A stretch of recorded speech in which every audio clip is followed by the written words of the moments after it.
en el Facebook Live. Le damos la bienvenida también a todas las personas que se conectan domingo tras domingo en vivo y en directo con el Ministerio Internacional Vida Cristiana La Palma, España. Un lugar donde usted puede conseguir palabra de revelación, un lugar donde usted puede conseguir palabra de proyección, de estímulo hacia donde Dios quiere conducir y llevar su vida, pastoreado por su servidor, el pastor Héctor Villanueva, y mi amada esposa, la pastora y profeta Dilia de Villanueva. Entonces sean todas y todos bienvenidos en medio nuestro, y le voy a invitar rápidamente a que usted pueda abrir su Biblia en el libro de los Salmos, específicamente en el Salmo 138. Vamos a leer en el versículo 8. Salmo 138, versículo 8. Lo leemos en el nombre del Padre, en el nombre del Hijo y del Espíritu Santo.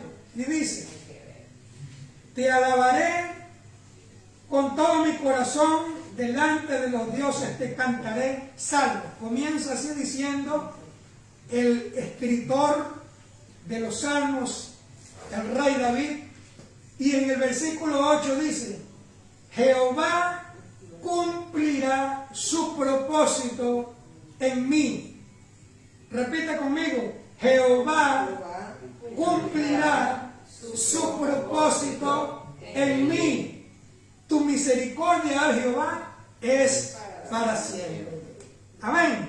Gloria a Dios. Ese es el texto base que nosotros vamos a utilizar en esta tarde ya, para nosotros hablar acerca de un tema que lleva por título el propósito de los procesos. Para los que les gusta llevar apuntes, regístrenlo con este título: el propósito de los procesos. Amén. Gloria a Dios.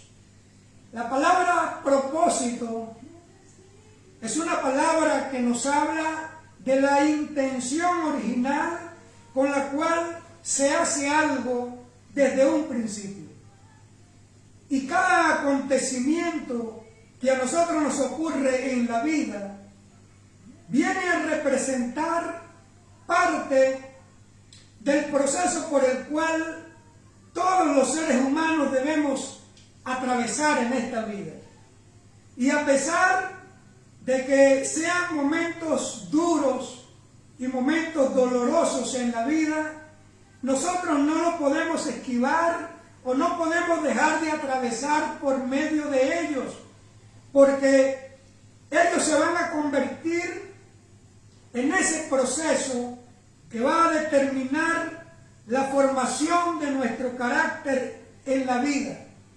Y dependiendo de ello, llegaremos a ser gente de éxito o gente de fracaso en esta vida.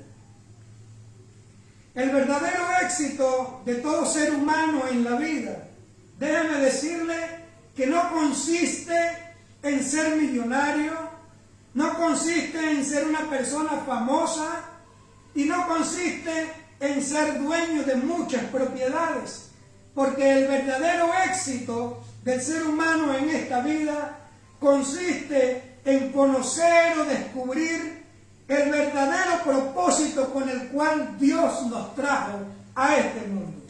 Consiste en desarrollar ese propósito que Dios nos revele a nuestras vidas y en dejar una huella en esta tierra a través de ese propósito.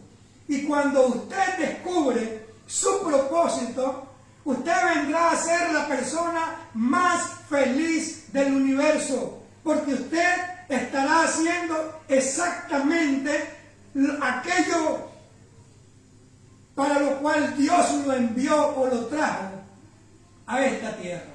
Es decir, que cuando usted descubre el propósito con el cual Dios lo trae a este mundo, usted va a ser la persona más feliz de la tierra, porque usted estará haciendo exactamente aquello por lo cual usted fue diseñado o para lo cual usted fue diseñado. Si usted no es feliz con lo mucho o con lo poco que usted tiene, quiere decir que todavía usted no ha descubierto su verdadero propósito en esta tierra, porque el ser humano nunca podrá ser feliz en la vida si primero no descubre el verdadero propósito o la intención original con la cual Dios lo trajo a este mundo. Su tarea y mi tarea es la de descubrir ese propósito y responder a esa invitación que Dios nos está haciendo para nosotros funcionar conforme al diseño original con el cual Dios nos trajo a esta tierra. ¿Me dice amén? Gloria a Dios. Por eso es que nosotros podemos observar en este mundo a tantas personas frustradas, tantas personas amargadas, tantas personas insatisfechas en esta vida, porque ellas están haciendo muchas cosas en esta vida, menos lo que Dios les encomendó a hacer. ¿Me estoy haciendo entender de esta manera? Amén. Gloria a Dios. Entonces, déjeme decirle que todo lo que Dios hace en esta vida, lo hace con un propósito. Y si Dios permitió que usted viniese a este mundo, es porque Él tiene un propósito con usted en esta vida. Dios no te hubiese creado si antes no te hubiese dado un propósito, porque Dios primero diseña algo y lo termina en su mente para luego darle forma con sus manos. Y cuando Dios empieza algo, es porque en su mente ya lo terminó. Y si Dios comenzó cambios en tu vida y en tu familia, es porque ya Él tiene un propósito, un plan diseñado específicamente para tu vida. ¿Cuántos me dicen amén? Amén. Quiere decir que usted está dentro de los proyectos y los planes del Señor. Amén. Si usted lo entiende de esta manera, quiere decir entonces que usted tiene algo por lo cual vivir y usted tiene algo por lo cual seguir peleando en esta vida. ¿Me dice amén? Gloria al Señor. Porque las Escrituras dicen de que antes de que tú nacieras, antes de que tú vinieras a este mundo, ya Dios tenía un plan, ya Dios tenía un propósito y un proyecto con tu vida. Vamos a leer lo que dice el libro de Jeremías en el capítulo 1. Vamos a leer versículos 4 y 5. Mire lo que dice la palabra del Señor. Jeremías capítulo 1, versículo 4 y versículo 5 dicen: vino pues palabra de Jehová a mí diciendo: antes que te formase en el vientre te conocí, y antes de que naciese te santifiqué y te di por profeta a las naciones. ¿Cuántos creen esa palabra? Amén. Gloria a Dios. Esto nos explica entonces de que antes de que nosotros vengamos a este mundo, Dios ya tiene diseñado un propósito, un proyecto y un plan específico con cada uno de nosotros. Amén. Entonces, en el reino de los cielos, mire, existen cientos de miles de millones de proyectos de Dios engavetados, porque los seres humanos nunca se preocuparon por descubrir su propósito. Y lo más triste de todo esto es que muchos se han ido a la tumba sin cumplir con su propósito en esta tierra. Eso es triste y es lamentable. Pero déjeme decirle que cuando tú eres la primera persona que se interesa en descubrir tu propósito, entonces Dios te tomará de su mano y comenzará a preparar el camino que debes transitar hasta llevarte a tu destino. ¿Cuántos me dicen amén?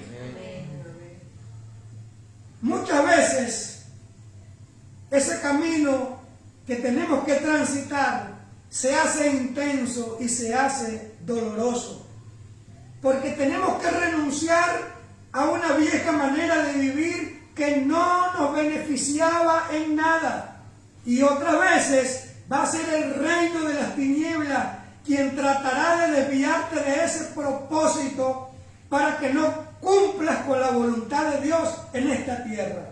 Pero cuando tú tomas la decisión de descubrir ese propósito y te comprometes con Dios de llegar hasta el final, mire, no hay nada ni nadie que te pueda detener en este mundo, porque tú has tomado de la mano de Dios. Y cuando Dios tiene planes y proyectos con una persona en esta vida, no existe diablo grande ni pequeño que sea capaz de detener los planes y los proyectos de Dios con los hombres. Amén. Junte sus manos y dele un fuerte aplauso al Señor, porque eso lo merece. Un buen ejemplo que nosotros podemos tomar para hablar acerca del propósito de Dios con los seres humanos y los procesos por los cuales todos tenemos que pasar hasta que lleguemos a nuestro destino, lo podemos observar en la vida de un hombre llamado José, el hijo de Jacob, en el libro de Génesis, en el capítulo 37, versículo desde el 1 hasta el 36. Yo le voy a dar la cita donde usted va a conseguir el registro de esto que nosotros vamos a conversar y usted posteriormente lo lee. Pero en este pasaje, en el libro de Génesis, capítulo 37, desde el versículo 1 hasta el versículo 36, las escrituras nos dicen que José era el penúltimo de 11 hijos que tenía un hombre llamado Jacob, y que por haber nacido en la vejez de su padre, José gozaba de un trato especial sobre el resto de sus otros hermanos. Pero a la vez, esto nos estaba indicando que Dios tenía un proyecto muy especial con José, porque Dios quería preparar a José como gobernador de Egipto, el imperio más grande y poderoso que existía en aquel entonces, y quería convertir a José en el segundo hombre más poderoso del mundo después de Faraón. Y las escrituras dicen que a la edad de 17 años, Dios le mostró a José unos sueños muy significativos y proféticos. Y yo digo que eran significativos y proféticos, que eran sueños de Dios, porque al final de toda esta historia, todo lo que José soñó se cumplió exactamente como Dios se lo había mostrado. Y uno de los sueños que Dios le había entregado a José consistía en que él y sus hermanos estaban atando unos manojos de trigo en el campo. Y el manojo de José se levantaba por encima del manojo de sus hermanos, y todos se inclinaban delante de él. Y cuando José le contó este sueño a sus hermanos, las escrituras dicen que ellos lo odiaron y lo aborrecieron. Otro de los sueños que Dios le mostró a José consistía en que el sol, la luna y 11 estrellas se inclinaban delante de José. Y cuando José le contó esto a su padre y le contó este sueño a sus hermanos, ellos se llenaron de rencor contra José, y su padre llegó a reprenderlo, porque veían que José como que quería gobernar sobre ellos. Y siguen diciendo las escrituras que un día Jacob envió a su hijo José a observar lo que estaban haciendo sus otros hermanos. Y viendo ellos que José venía a lo lejos, comenzaron a planificar la muerte de su propio hermano, porque las escrituras dicen que ellos le tenían envidia a José. Observe usted al punto de lo que puede llegar a ser la envidia, a planificar la muerte de un miembro de su propia familia. Eso es lo que dice el pasaje. Ahora, el principal error que había cometido José era que José se puso a divulgar un proyecto personal que Dios le había mostrado a él en un sueño, y no controló su lengua, y se lo comentó a su padre y se lo comentó a sus hermanos, porque lo que Dios le había mostrado en sueños a José era un asunto personal entre Dios y José. Y de esta manera, entonces, el diablo, que no es omnisapiente, es decir, que no conoce la mente de las personas como si las conoce Dios, así fue como él se percató de que los proyectos que Dios tenía con José eran grandes, eran inmensos, y entonces utilizó a sus hermanos para tratar de neutralizar esos planes o esos proyectos de Dios, quitándole la vida a José de mano de sus propios hermanos. Amén. Pero mire, una cosa es lo que quiere hacer el diablo y otra cosa es lo que Dios le permita hacer. Porque cuando Dios se propone hacer algo con una persona en particular, mire, no existe envidia, no existe diablo ni grande ni pequeño que sea capaz de abortar los planes de Dios en esta tierra, porque dicen las escrituras que más grande y poderoso es el que está con nosotros que aquel que está en contra de nosotros. Y sigue diciendo las escrituras que el que conspire contra los hijos de Dios lo hará sin el consentimiento de Jehová de los ejércitos. ¿Cuántos me dicen amén? Amén. Alabado sea el nombre del Señor. Y aplicativamente hablando, mire, sucede lo mismo. Cuando Dios se propone hacer cosas contigo, mire, no hay decreto de leyes terrenales, no existe peste, no existe enfermedad, no existe fuerza alguna del diablo que sea capaz de detener los planes que Dios tiene contigo. Así que dile al que está a tu lado, nadie en este mundo podrá robar ni matar los sueños que Dios tiene con mi vida. Dile al que está a tu lado, nadie podrá detener los planes y los proyectos que Dios tiene con mi vida. Amén. Gloria a Dios. De tal manera que dicen las Sagradas Escrituras que una de las principales cosas que hicieron los hermanos de José cuando lo secuestraron fue que lo dejaron sin ropa y le quitaron la túnica, porque querían exponer su desnudez públicamente y querían humillarlo. ¿Ve? Esa túnica era la única herencia que le había entregado su padre a José y representaba su identidad como hijo de Jacob. Y eso será lo primero que el diablo intente hacer cuando venga contra ti. El diablo intentará robar tu túnica, el diablo intentará robar tu identidad para que no conozcas tu raíz, para que no conozcas tu origen o tu procedencia. Pero cuando tú sabes de que tú eres un hijo de Dios, cuando tú sabes de que tú no viniste a este mundo a perder el tiempo, tú no viniste a pecar, a mentir, a robar o a fracasar, sino que viniste a hacer la agradable y perfecta voluntad de Dios, entonces al diablo no le quedará otra alternativa que huir de delante de tu presencia. ¿Cuánto me dicen amén? Alabado sea el nombre del Señor. Cuando tú tienes claro tu identidad, cuando tú sabes cuál es tu propósito aquí en la tierra, tú no pierdes el tiempo quejándote de las cosas que no tienes, no pierdes el tiempo quejándote de lo que no has podido alcanzar, porque tú sabes de que tú sabes de que tú sabes para que tú viniste a este mundo,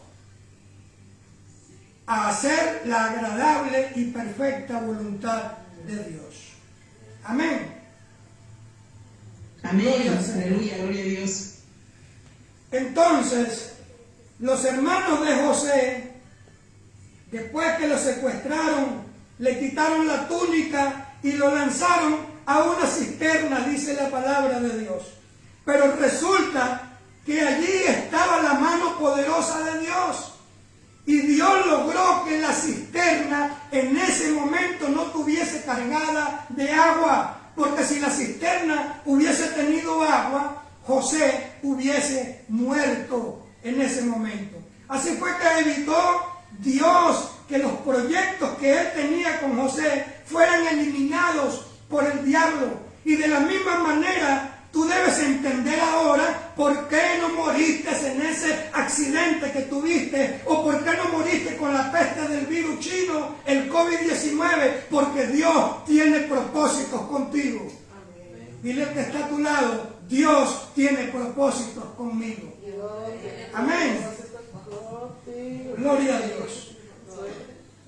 Mire, el diablo querrá robarte la túnica y querrá exponer tu desnudez públicamente para destruirte. Pero repite conmigo, Dios tiene un plan para mi vida. Repítalo conmigo, Dios tiene un plan para mi vida. Y no habrá cisterna, no habrá envidia, no habrá desnudez que pueda detener la poderosa mano de Dios en mi vida. Así que, aunque tú no veas que las cosas se inclinen a tu favor, sigue creyéndole al Señor, porque dicen las Sagradas Escrituras que al que cree todo le es posible. Bríndele un fuerte aplauso al Señor. Aleluya. Así dicen las Escrituras. No lo dice el pastor Héctor, no lo dicen los hombres, lo dice la palabra de Dios. Al que cree, todo le es posible. Amén. Gloria a Dios. Entonces, siguen diciendo las Sagradas Escrituras que cuando los hermanos de José se percataron que después que habían lanzado a su hermano a la cisterna y aún estaba vivo, entonces dice que resolvieron vender a José a una caravana de ismaelitas que iba rumbo a Egipto. Y a partir de ese momento, cuando lo vendieron, José perdió su bonita libertad.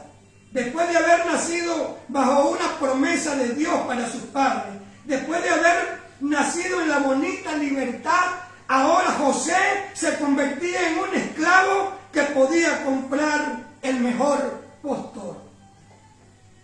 Así exactamente ha sucedido con muchas personas que, habiendo nacido con planes y proyectos que Dios tenía para su vida, por una mala decisión, ahora lamentablemente son esclavos del licor, son esclavos de la delincuencia, esclavos de la inmoralidad sexual, y se sienten que no sirven para nada en esta vida. Pero yo he venido de parte de Dios a decirte que hoy el Señor te está brindando una nueva oportunidad. El Señor hoy te está brindando un nuevo comienzo, porque tiene planes y propósitos contigo, con tu familia y con tu futuro. Amén. Dice el Señor. Alabado sea su santo nombre. Y siguen narrando las Escrituras que cuando la caravana que tenía a José como esclavo, cuando llegaron a Egipto, vendieron a José como un esclavo a un hombre llamado Potifar, un general del ejército de Egipto. Y dicen las Escrituras que todo lo que hacía José cuando estaba en casa de Potifar prosperaba. Todo lo que José tocaba, todo lo que José hacía en casa de Potifar prosperaba. Pero cuando todo le estaba saliendo bien a José en casa de Potifar, resulta que la esposa de Potifar se enamoró de José y quiso obligarlo a que él se acostara con ella. Pero José terminó diciendo: ¿cómo haría yo tan grande mal en contra de mi Señor? ¿Ve? Y por haberse negado a pecar, las Escrituras dicen que José fue injustamente acusado, vilipendiado y enviado a la cárcel. Pero allí en la cárcel también estaba Dios, o la mano de Dios con José, porque cuando Dios está contigo, hasta en la cárcel te prospera. Y fue entonces cuando, estando en la cárcel, que José le reveló unos sueños a un copero y a un panadero, funcionarios del rey de Egipto, y esto fue lo que lo proyectó hacia la vicepresidencia de aquel inmenso imperio, como lo era el imperio egipcio. Mire, pareciese que los sueños que José había tenido, en vez de venir de Dios, como que venían de parte del diablo, porque todo lo que le sucedía en la vida a José eran desgracias y calamidades. Y tal vez el diablo le susurraba en su oído: es que tú no sirves para nada, es que por eso es que nadie te quiere, es que tú eres la oveja negra de la familia. Y tal vez lo menos que pasaría por la mente de José es que todo eso formaba parte de un plan que lo estaba entrenando para entregarle en sus manos el destino de un gran imperio y el destino de su propia nación, el pueblo de Israel. Y dicen las Escrituras que adicionalmente a todo esto que estamos viendo, las Escrituras dicen que todas las cosas que le suceden a los hijos de Dios nos ayudan para bien. Y todos esos maltratos de la vida que estaba recibiendo José en ese momento, Dios los estaba utilizando para entrenar y capacitar la vida de aquella persona que se iba a convertir en el segundo hombre más grande y poderoso del mundo. ¿Cuántos alaban el nombre del Señor? Amén. Gloria a Dios. Y fue entonces cuando, estando en la cárcel, que José, interpretando los sueños de un copero y de un panadero, se dio a conocer con el faraón de Egipto, porque las Escrituras siguen narrando que el faraón tuvo un sueño donde veía 7 vacas gordas y 7 vacas flacas, y que posteriormente las vacas flacas se comían a las vacas gordas, y él pedía interpretación, y nadie en todo el imperio tuvo la revelación de decirle lo que significaba el sueño de Faraón.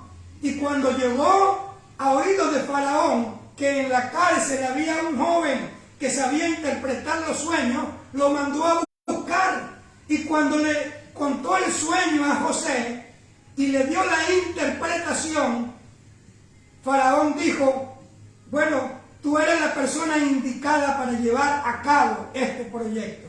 El proyecto consistía en que iban a recolectar alimento, granos en los silos, porque iba a venir una inmensa hambruna que iba a obligar al mundo entero a salir de todas partes en busca de alimento. Pero los egipcios, por esta revelación que Dios le dio a José, comenzaron a almacenar los granos y el alimento. Y cuando llegaron esos tiempos de vacas flacas, ese tiempo donde no había alimento en el mundo entero, pues en Egipto había alimento y ellos vendían al resto de las naciones. Ahora, lo más impresionante de la vida de José es que en ningún momento que José atravesó por esos momentos difíciles de su vida, cuando fue odiado por sus hermanos, cuando fue maltratado por su padre, cuando fue vendido como esclavo, cuando fue acusado injustamente y enviado a la cárcel, y después, estando en la cárcel, él fue olvidado por la persona a la que le había revelado el sueño. En ningún momento José abrió su boca para quejarse contra Dios, ni mucho menos para atribuirle a Dios las cosas malas que le estaban pasando. José siempre supo que Dios nunca lo dejaría, que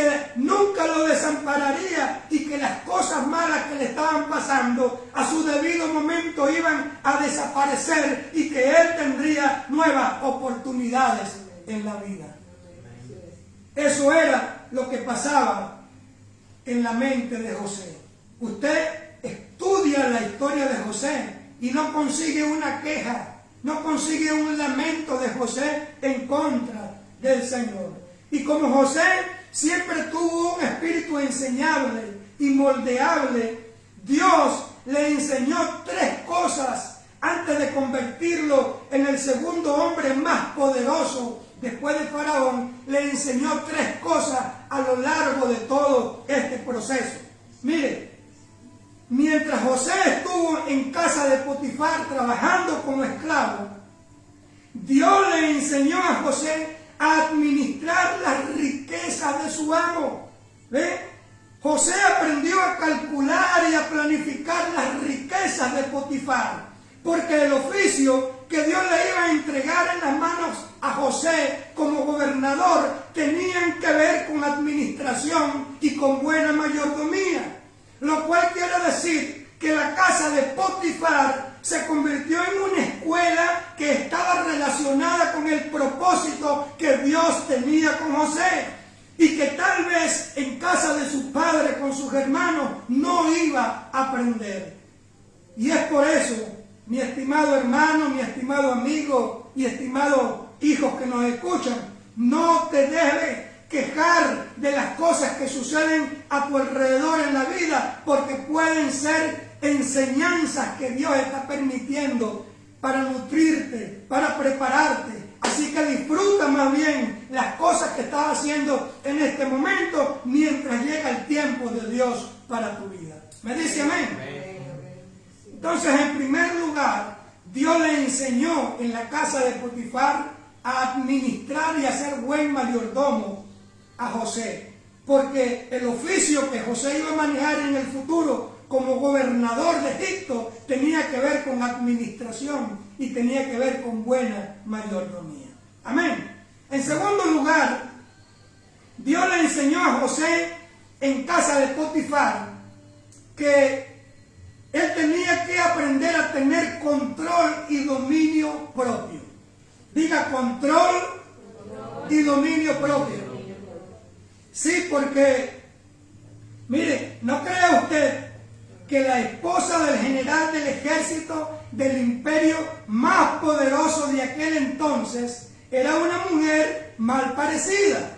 No, tenía que ser una mujer, como se dice en los términos modernos, una mujer exquisita, una mujer con buena figura, una mujer con buena alimentación, cero grasa, gimnasio, buenos perfumes, buena ropa, y con toda la presión que esta mujer le montó a José, José no se descontroló. José siempre tuvo dominio propio y dicen las escrituras que José salió huyendo por la mano derecha, porque dicen las escrituras que el avisado ve el mal y se aparta. Entonces José se autocontroló, se dominó y no cayó en las garras de aquella mujer que lo estaba seduciendo. Ese dominio propio llevó a José a dominar sus apetencias personales para no corrompirse con las riquezas del cargo que él iba a ocupar en Egipto. Y a su vez, José se controló porque los sentimientos de odio y venganza que hace 13 años atrás sus hermanos despertaron en él y que llegaron a estar enfrente de él cuando se desató aquella hambruna y se inclinaron delante de él tal cual como Dios le había mostrado en un sueño, José no le voló la cabeza a sus hermanos, porque José se autocontroló y tuvo dominio propio. ¿Ve? Ahora José, siendo el segundo después de Faraón, mire, tenía mayor autoridad que Potifar, y él podía vengarse de la falsa acusación que le había hecho la esposa de Potifar.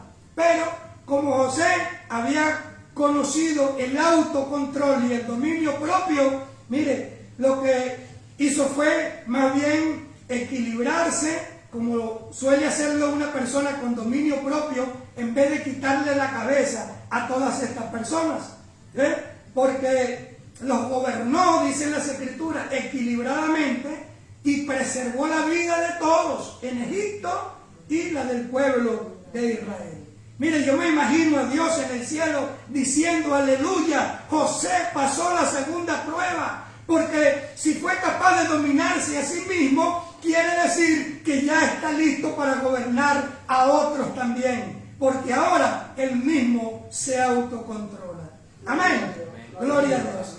Entonces, entiende, tú que me estás escuchando, que cada tentación que tú superas en esta vida, Dios la utiliza para que desarrolles dominio propio y autocontrol y pases a un nivel mayor de crecimiento. ¿Me dice amén? Gloria al Señor. Y en tercer lugar, Dios le enseñó a José a depender absolutamente de él. Porque cuando José fue encarcelado injustamente, fue olvidado por su amo, fue olvidado por el copero del rey, a quien él le había interpretado un sueño que le devolvería la libertad, y habían convenido que cuando este hombre recibiera la libertad, lo ayudaría desde afuera, pero no fue así. El hombre salió en libertad y se olvidó de José. Entonces todo el mundo se olvidó de José, y José tuvo que aprender a confiar ciegamente en Dios, porque no había nadie más en quien confiar. Eso se llama dependencia divina. Y esto fue lo que hizo grande la vida de José, que dependió, se agarró, se aferró fuertemente al único que lo podía ayudar, a Jehová de los ejércitos. Amén. Amén. Y dice la palabra del Señor: aunque tu padre y tu madre te dejaren, con todo y eso Jehová te recogerá, porque Él tiene propósitos con tu vida. ¿Me dice amén? Amén. Gloria al nombre de Dios. Cuando usted estudia la vida de José, usted se preguntará, ¿cómo es que este hombre, sin haber hecho un solo milagro y sin haber levantado un solo enfermo, aparece en el salón de la fama de los héroes de la fe, los héroes de Dios? Y además, déjeme decirle que hay cosas que relacionan íntimamente a José con Jesucristo de Nazaret. Porque mire, los dos fueron vendidos por monedas de plata. Los dos fueron rechazados por los suyos.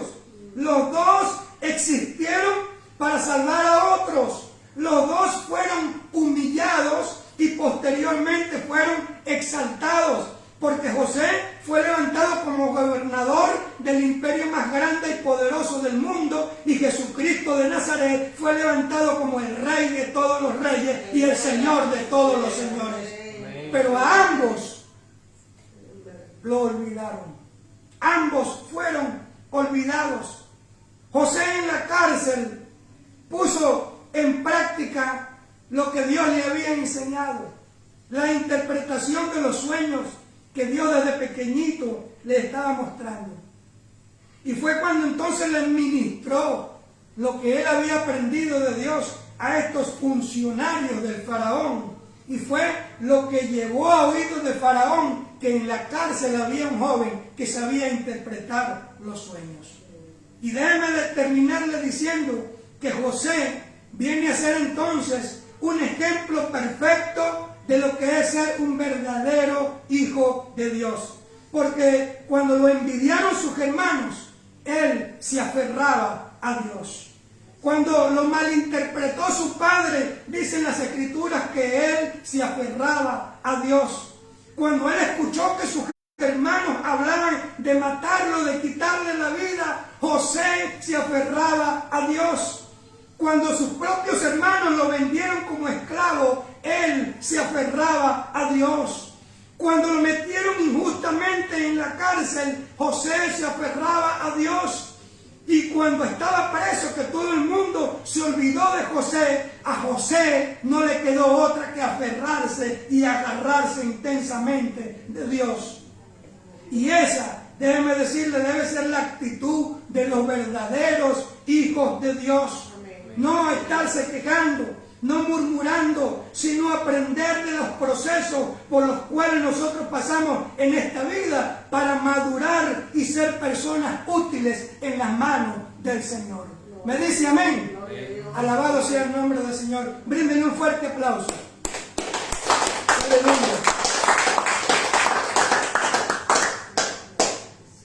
Sí, porque Dios es un Dios de proyectos, es un Dios de planes, es un Dios de propósitos, pero tiene que procesar al hombre, tiene que transformar la vida del hombre, y la transformación del hombre no se da de la noche a la mañana.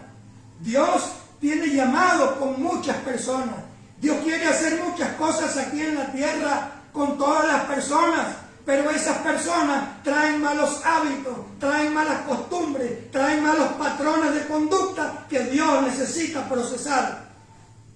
Y entonces es cuando viene el horno de fuego, entonces es cuando vienen los desiertos, entonces es cuando tenemos que subir y bajar montañas que a muchos no nos gustan, pero que nos ayudan a procesar nuestro carácter, nos ayudan a convertirnos en esos instrumentos que Dios necesita para bendecir y beneficiar a otros. Eso fue lo que ocurrió con la vida de José. Cuando José recibió inicialmente los sueños, él pensaría que de un día para otro le iban a poner una corona y lo iban a nombrar rey por encima de su nación. Pero resulta que tuvo que pasar por todo este proceso, rechazado por sus hermanos, malinterpretado por su padre, vendido como esclavo, acusado injustamente, olvidado por la gente, y aprender en todo ese proceso.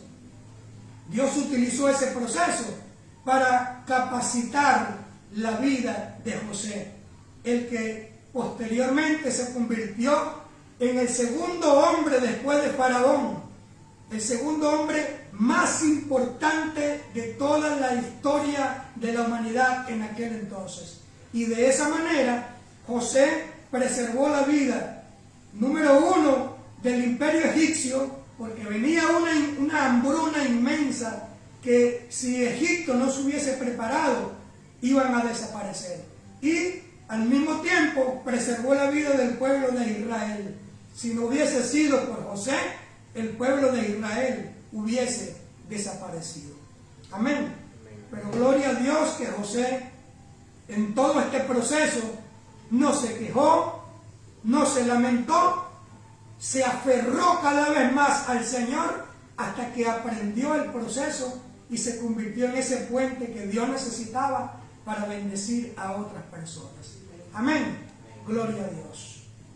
Si usted que me está escuchando y me está viendo por el Facebook logró entender el mensaje que el Señor tenía para ti el día de hoy, pues déjeme decirle que usted es un bienaventurado, porque el Señor es un Señor de propósitos y de planes. Aunque el reino de las tinieblas te haya susurrado en el oído que tú eres un fracasado, que tú eres la oveja negra de tu familia, que tú no sirves para nada en este mundo, bueno, yo vine a decirte de parte de Jehová de los ejércitos que el Dios que creó los cielos y la tierra sí tiene un propósito, sí tiene un plan y tiene un proyecto con tu vida, pero necesitas ponerte en sus manos. Y por eso yo te voy a invitar a que tú hagas conmigo esta oración con sinceridad y transparencia de corazón. Repite conmigo: Señor Jesús, en esta tarde te abro mi corazón y te recibo como mi Señor y como mi Salvador. Hoy me arrepiento de todos mis pecados y de haber vivido toda una vida de espalda a tus principios y a tu palabra. Hoy yo tomo la decisión de romper con toda práctica de idolatría, con toda práctica de ocultismo, con todo tipo de vicios y de adicciones, y te pido que me tomes de la mano y me conduzcas por el camino de la justicia, de la verdad y de la vida eterna. Amén. Si hiciste esta oración, verdaderamente con sinceridad y transparencia de corazón, yo te felicito, porque dice la palabra de Dios que ahora te convertiste en un hijo o una hija de Dios. Y Dios tiene planes y tiene propósitos y proyectos contigo. Y Él, por encima de cualquier adversidad, por encima de cualquier circunstancia que puedas estar pasando en este momento, Él te puede ayudar y te puede sacar para conducirte hacia el destino, hacia donde Él quiere que tú te dirijas en esta vida. Así que te felicito por esa decisión. Te recomiendo que si tienes una Biblia de la palabra de Dios, la leas todos los días, como mínimo 3 capítulos. ¿Ve? Así como desayunamos, almorzamos y cenamos, también necesitamos todos los días leer la palabra de Dios. Te invito a que puedas orar, puedas conversar, puedas compartir todos tus proyectos, todas tus calamidades, todas tus situaciones con Dios, porque ahora Él es tu Padre y tú eres su Hijo y Él te ama y Él te quiere ayudar. Y número 3, si no tienes una congregación cerca de tu casa donde tú vives, te invitamos todos los domingos a las 12 del mediodía, hora canaria, hora de la Comunidad Canaria aquí en España. Te invitamos a que te conectes con nosotros 2 horas en la cual vas a recibir impartición, revelación y proyección de la palabra de Dios. Dios te bendiga, Dios te guarde.